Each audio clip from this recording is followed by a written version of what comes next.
Hi guys ஒரு vlogல சொல்லியிருப்பேன் இந்த மாதிரி வெட்டிங் ஸ்டெப்ஸ்லாம் வாங்குறதுக்கு ஒரு நோட் புக் மாதிரி எழுதி வச்சுருக்கேன்னு. ஸோ அதெல்லாம் பார்த்துட்டு இருக்கும்போது ஃபஸ்ட்டு நம்ம என்னெல்லாம் வாங்கியிருக்கோம் அதை போய் ஒருக்கா பார்த்துருவோமே அப்படின்னு சொல்லி தான் பார்க்க போனேன்.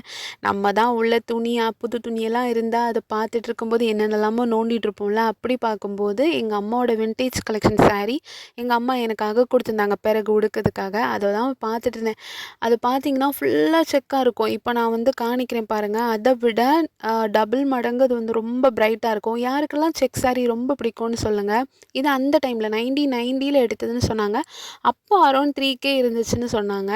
இதை மாதிரி எங்கள் அம்மா கிட்ட இருக்க கொஞ்சம் விண்டேஜ் சாரீஸ்லாம் எனக்கு கொடுத்தும் விட்டுருக்காங்க. நான் அப்படி பொண்ணு போல் எடுத்து வச்சுருக்கேன். இப்போ என்னென்னா இதுக்கு ப்ளவுசஸ் வேறு இல்லை, இதை ப்ளவுஸ் ஹண்டிங் வேறு பண்ணணும்.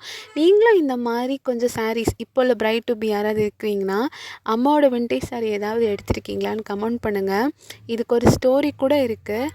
உங்களுக்கு விண்டேஜ் saree பிடிக்குமானையும் கண்டிப்பாக என்கிட்ட ஷேர் பண்ணுங்கள். நம்ம சேனல் பிடிச்சிருந்தா கண்டிப்பாக சப்ஸ்கிரைப் பண்ணுங்கள். நாளைக்கு பார்க்கலாம். பாய்.